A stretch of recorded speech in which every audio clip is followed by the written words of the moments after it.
Chers téléspectateurs, ici Natacha Petrov du Weasel News. Voici le résumé de la semaine. En gros titre du journal, hier soir, nous nous sommes rendus sur le braquage de la Pacific Bank. Ensuite, nous avons également enquêté sur les multiples attaques du Henhouse.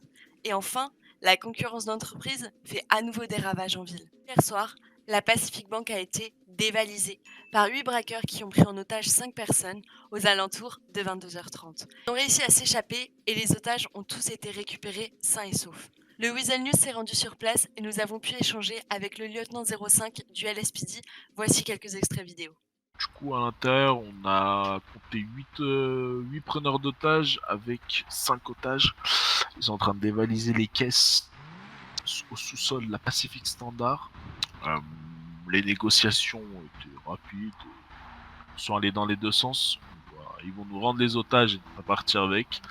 Et par la suite, le LSPD va vous protéger. Ne vous inquiétez pas, on attrapera tous ces bandits et toutes ces armes que vous voyez, que ce soit automatiques et de petit calibre.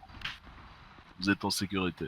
Suite à une vidéo diffusée sur Twitter, le Weasel News a mené son enquête au Henhouse qui s'est fait attaquer plus de 3 fois en quelques semaines.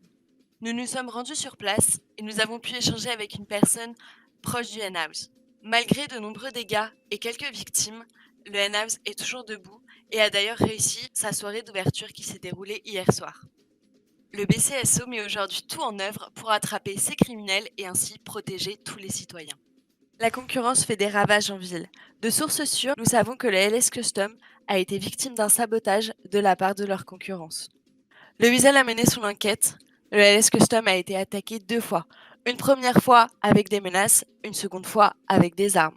Le LSPD est bien sûr intervenu sur cette enquête. Toute l'équipe du Weasel News vous remercie d'avoir regardé ce premier journal télévisé. N'oubliez pas notre concours photo qui se termine demain, donc à savoir le 21 août. Nous sommes également à la recherche d'Instagrammeurs ou de personnes utilisant ce réseau social, donc n'hésitez pas à nous contacter au 692-5858 et abonnez-vous à notre chaîne.